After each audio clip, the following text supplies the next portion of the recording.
everyone that is watching us. We are actually in the Emotional Health Talk again, and we are very pleased to meet all of you again on air. It is an honor for me to actually have with me a guest that comes from a very far place, which is Mr. Joseph Hobbs, that comes from the US all the way to come here to talk and share with all of you. So he will share today about conquering shame. It is a series that comprises of 4 episodes, and it's actually a part of the Restoring Your Heart program, which Mr. Joseph Hobbs has been working for about 20 years plus in the Restoring Your Heart ministry. And he is here because Busur Emas Foundation is collaborating with the Restoring Your Heart for the past 3 years, and we have formed Indonesian Restoring Your Heart ministry community in Indonesia in several cities. So we would like to extend this concept and understanding with all of you that is watching, so that we can all be enhanced and be equipped to face shame and also to conquer shame. And I welcome you to really explore this issue and to have questions. Ask them if you want. We are live, so we will happily answer all of your questions when you have them. And also, we would like to just extend our warm welcome if you want to join the Restoring Your Heart community. You can contact us anytime. The detail will be given at the end of the show. And I myself, I'm Patricia, the head of the foundation, will host Mr. Joseph Hobbs along this conversation, and I will let Mr. Joseph to introduce himself. Hi, I'm Joseph Hobbs. I'm a staff member of Worldwide Discipleship Association in the United States. I am a trainer, facilitator, and a consultant. I come with a program called Restoring Your Heart. It helps people to realize that there are many unhealthy ways that they live their lives, and they become to a point that they become stuck. As a result of that, they can't seem to move forward.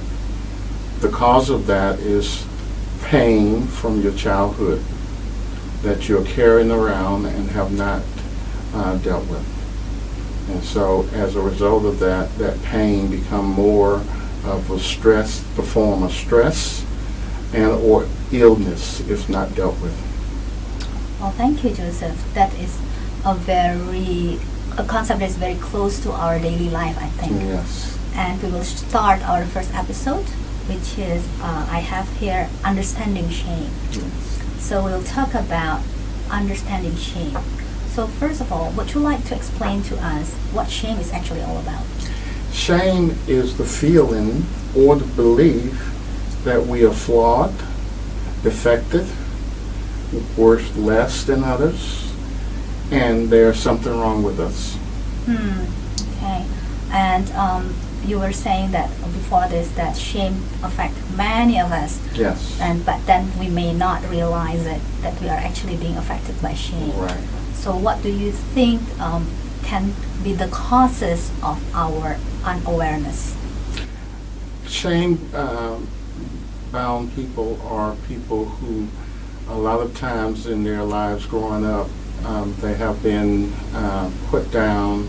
They have not been allowed to grow as normally, and sometimes the family members, the parents are not there mentally and emotionally, but they are there physically. There's no interaction between the children and the parents, and a lot of times the child becomes very ashamed of his environment because of where he lives or where she lives, and a lot of times it's very hard for them to relate to other people. Interesting. So from I'm hearing, when a parents or both parents are not really fulfilling the emotional need of a child, the child can feel ashamed because of that. Yes. And actually, from what I've heard and read, during this electronic era, where our gadget is actually proliferating in our life, a lot more and more children are feeling more and more neglected. Yes. So that means more and more children are being more vulnerable towards shame. Yes, and the parents nowadays, instead of having any time with their children, they tend to put a device in front of them and say, play with this phone or play with this game, and so that tends to isolate the child further, feeling like he don't belong or he's not important. Wow. So actually the ability to build that emotional connection between parents and child is very important. It's very important. Failing to do that can actually cause shame, which the child may not be even aware of, that Yes. he has experienced shame. And the parents are not aware that they're projecting shame upon the child as well. I see. So that's why it's very important for all of us actually to know this kind of concepts so that we can do some prevention measures. Yes. And sometimes when people are not, especially children, they need to be appreciated. They need to be shown love. They need to be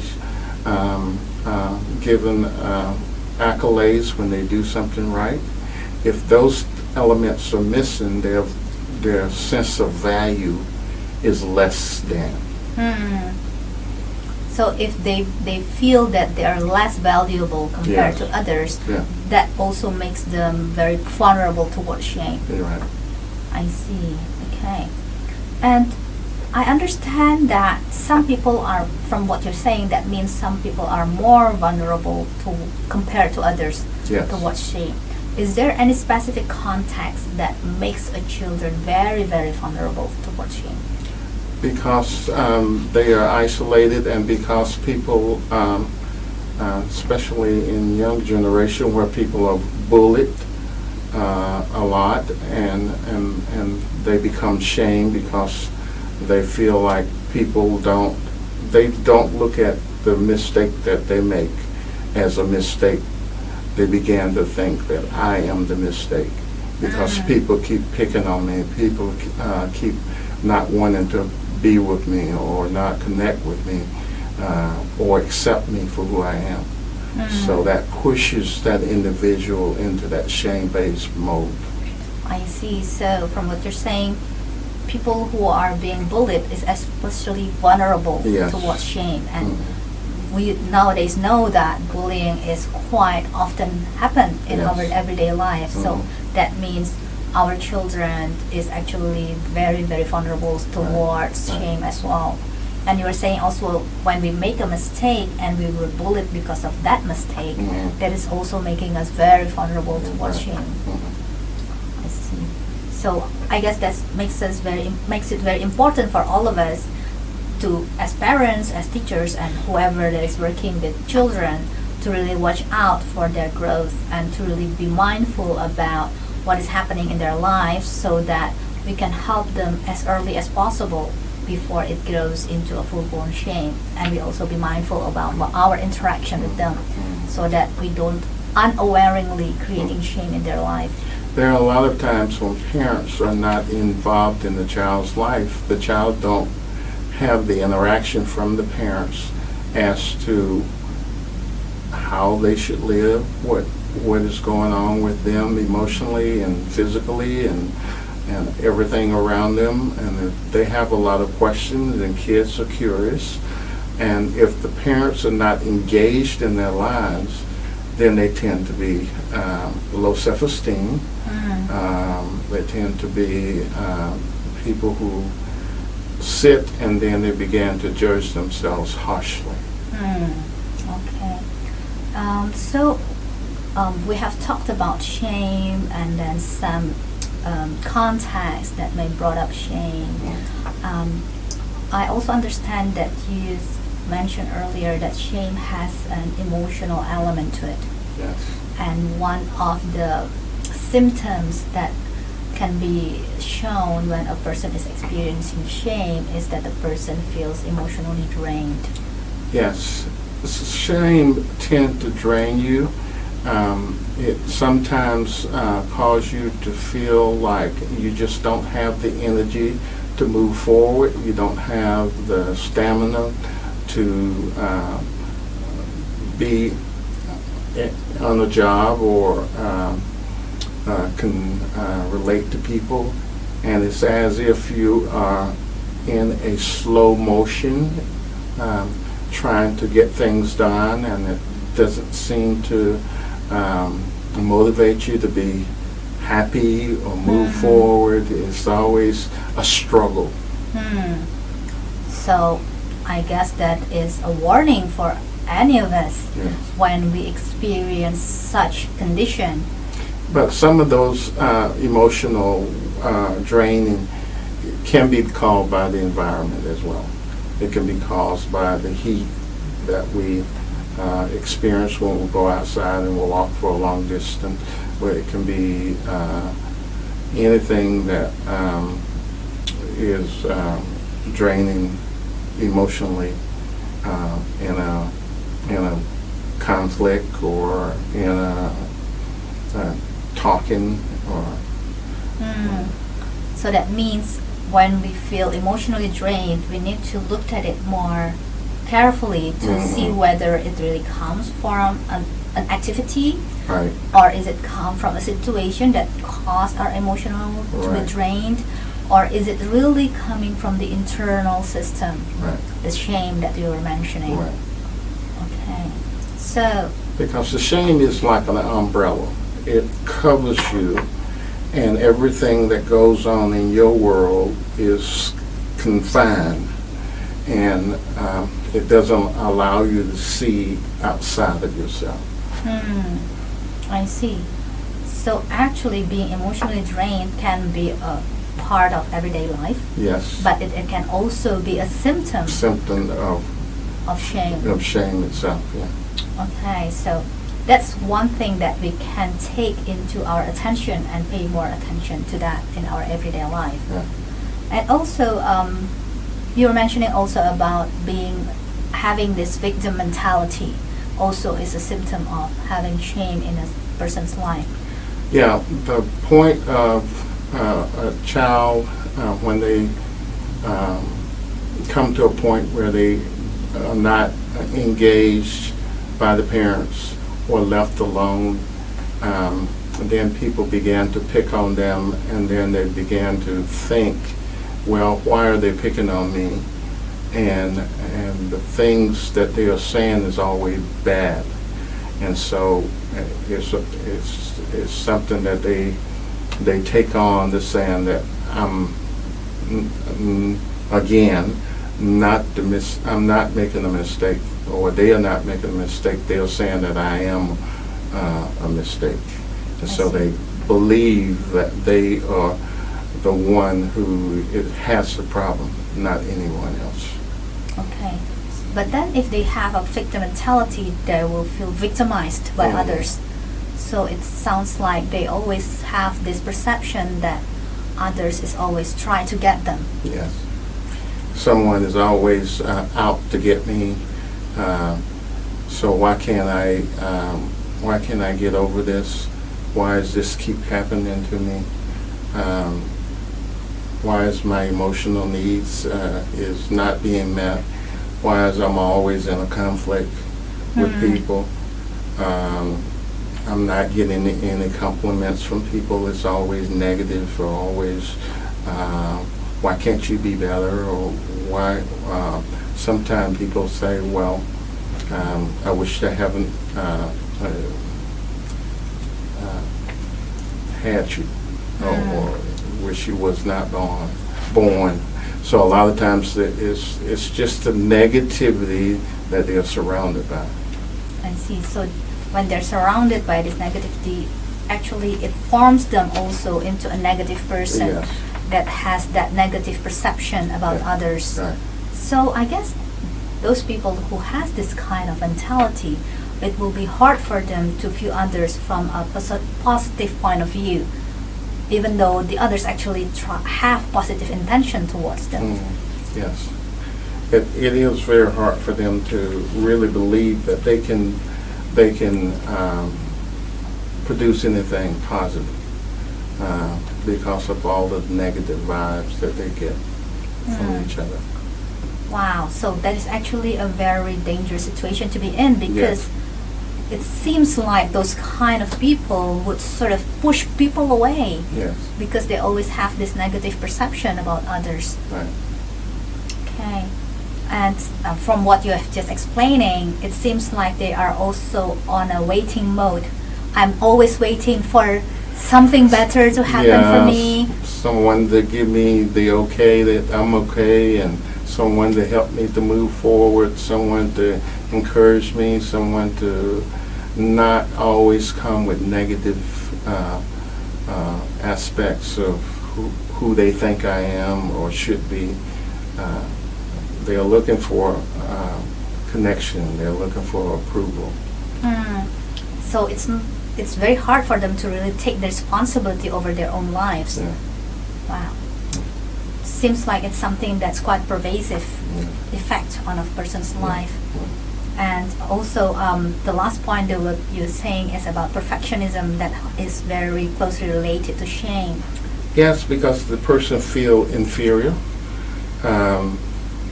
They feel like that they're inadequate, that they don't matter or measure up, and so their lives is they don't have good talent. Even though they may have the talent, they don't recognize that they have the talent. So they always look at the negative side and not any positive. So you were saying that this perfectionism causes people to always put very high standard that is not achievable. Right. So because their standard is very high, it makes them always see themselves from the negative, because it's unachievable, the standard. Right. And it always falls back into negative. Right. And those who have high standard, they tend to put even more high standard on themselves, which they cannot meet. And so therefore they're always trying to achieve or to top their last adventure or success. And so that tends to make people shame too, because they have to keep up the standards of I must be superior to others. So if they put such high standard towards themselves, I'm wondering what kind of standard would they put on others? The same thing. They try to promote their lifestyle or that lifestyle for people, and it's hard for them to accept anything less than their own standards. And so the standards that they set is the right standards. Everybody else's standards is real low. Wow. Seems to me it sounds like those kind of people are very judgmental towards others. Yes. And it's very hard for them to accept people just as they are. Right. And I guess it will be hard to build relationship in such To build a relationship is very hard for them, especially people who are very superior minded or perfect minded. They feel like they're one of few that have the ability to achieve, where everybody else is less a subcommon. And they always feel that they are always right. They're gonna always, The others are always wrong. Right. I'm always right. They are always wrong. Yes. Okay. Well, I guess we're coming to the end of our conversation, and I really would like to thank you, Joseph, for sharing all this. I believe this is very valuable to all of us, also those who are listening to us, to really understand what is shame and the effect in our life and how it's actually manifested in our daily lives, in all those things that we consider normal, and actually it comes from shame. So for all of you that would like to know more about this, we invite you to look up our website, www.busuremas.com. is busuremas.com, www.busuremas.com, or you can email us at info@busuremas.com. It's actually right there in the banner, you can see it.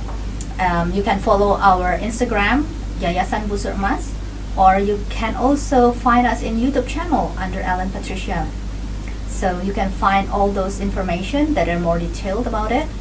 And also, if you're interested to know about conquering shame, or also about other things related to understanding emotion, about how to process emotional pain, we also provide such program, and we would like to extend our warmest welcome if you want to join into such program. And we really want to invite you to just fly high in your life. But if you want to fly high, you must let go of everything that weigh you down. So we invite you to let go of everything that weighs you down so that you can fly in your life. We really look forward to connect with you and interact with you in our next episode. Till then, stay blessed.